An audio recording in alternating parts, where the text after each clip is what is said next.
Bella a tutti scimmie con le lenti a contatto colorate e bentornati a Fatti di Scienza. Oggi parliamo del mio argomento forse preferito al momento, il cervello umano. In particolare inizieremo a vedere un'applicazione spettacolare dei sistemi neuromorfici, dei computer neuromorfici, sistemi che ho introdotto in un video che vi lascio in descrizione. Nello studio che vedremo oggi un computer è riuscito a capire quali parole sostanzialmente un paziente stava ascoltando.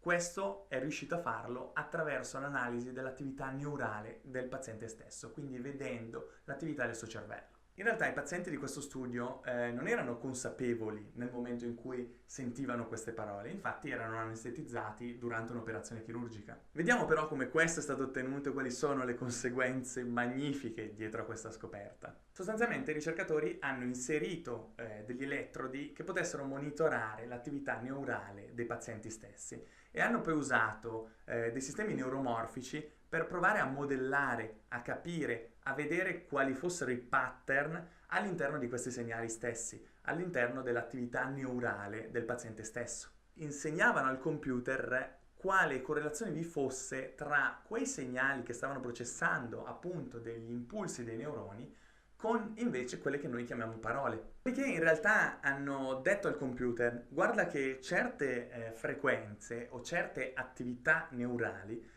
corrispondono in realtà a dei determinati suoni. È come se gli avessero detto: se vedi che i neuroni si comportano in un certo modo è perché stanno ascoltando ad esempio un sol, un violino, stanno ascoltando la parola cane o quante altre cose possiamo immaginare. Qui hanno insegnato quale relazione ci fosse tra l'impulso dei neuroni modellato e diciamo letto dai sistemi neuromorfici stessi e poi i suoni di output, o meglio di input, che stavano provenendo. È stato fatto, in realtà, dopo questa fase di allenamento, non è stato più dire al computer quale fosse la risposta esatta che si legava ai segnali che stava processando. Piuttosto gli è stato detto: ok, tu adesso ascolti una parola e in base solo a quello che vedi nell'attività dei neuroni devi dirmi che parola è. E dopo tutto l'allenamento fatto, questa intelligenza artificiale è riuscita a ricostruire le parole che il paziente inconscio stava ascoltando. 4 altre persone, totalmente diverse da quelle che aveva sentito precedentemente l'intelligenza artificiale,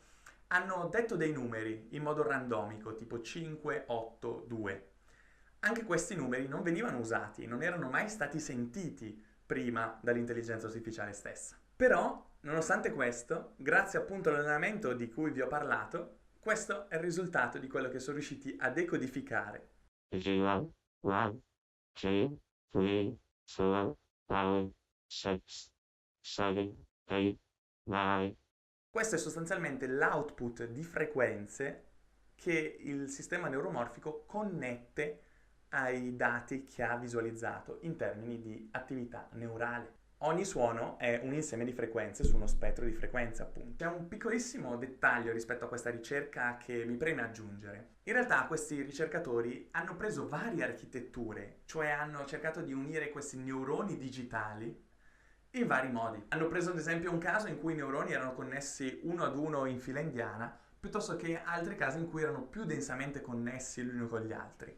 E hanno cercato di capire quale di questi modelli potesse in realtà dare i risultati migliori. E hanno visto che dei sistemi neurali e neuromorfici molto complessi in realtà e non lineari, come il nostro cervello, erano quelli che riuscivano meglio a creare questi collegamenti tra l'attività neurale e poi il suono prodotto in output. Quindi se lo leggiamo nel verso opposto, questo ci sta dicendo che abbiamo capito qualcosa in più di come il nostro cervello processa il suono, perché abbiamo capito quali sono le connessioni migliori per la nostra intelligenza artificiale affinché il suono venga espresso in modo migliore. Quindi non stiamo con questo studio solo ottenendo un'applicazione fantastica di trasmissione di informazioni tra cervello e una macchina digitale, che può essere importantissima per esempio nel caso di pazienti in stato vegetativo che non riescono a muovere i muscoli e che non riescono a esprimere i loro pensieri per esempio all'esterno. Ma al tempo stesso in questo studio riusciamo anche a capire come funziona il nostro cervello grazie all'intelligenza artificiale stessa. È lei che ci dà indicazioni su quali sono le teorie o i modelli migliori per descrivere il funzionamento appunto del nostro cervello. Quindi in realtà vedete come c'è uno scambio di informazioni importantissimo e vedete ancora una volta come l'intelligenza artificiale ci dà già un sacco di potenzialità extra rispetto al nostro cervello, perché vede dei pattern che magari un essere umano, anche un ricercatore, un PhD, non vedeva. Detto tutto questo, so che alcuni di voi magari sono anche un po' indispettiti perché i robot, sempre più intelligenti, fanno anche un po' paura.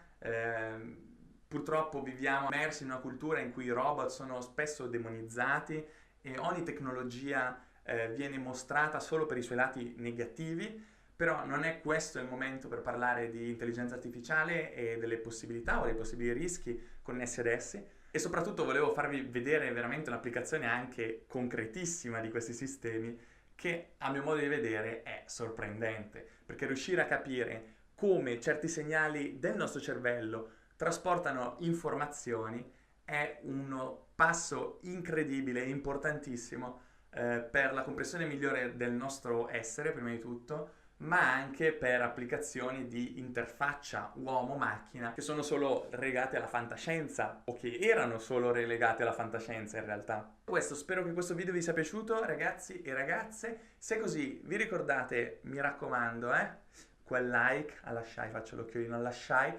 Mettete il like, ditelo alla nonna, a una vostra amica, a vostra madre, al vostro computer che è più intelligente di voi.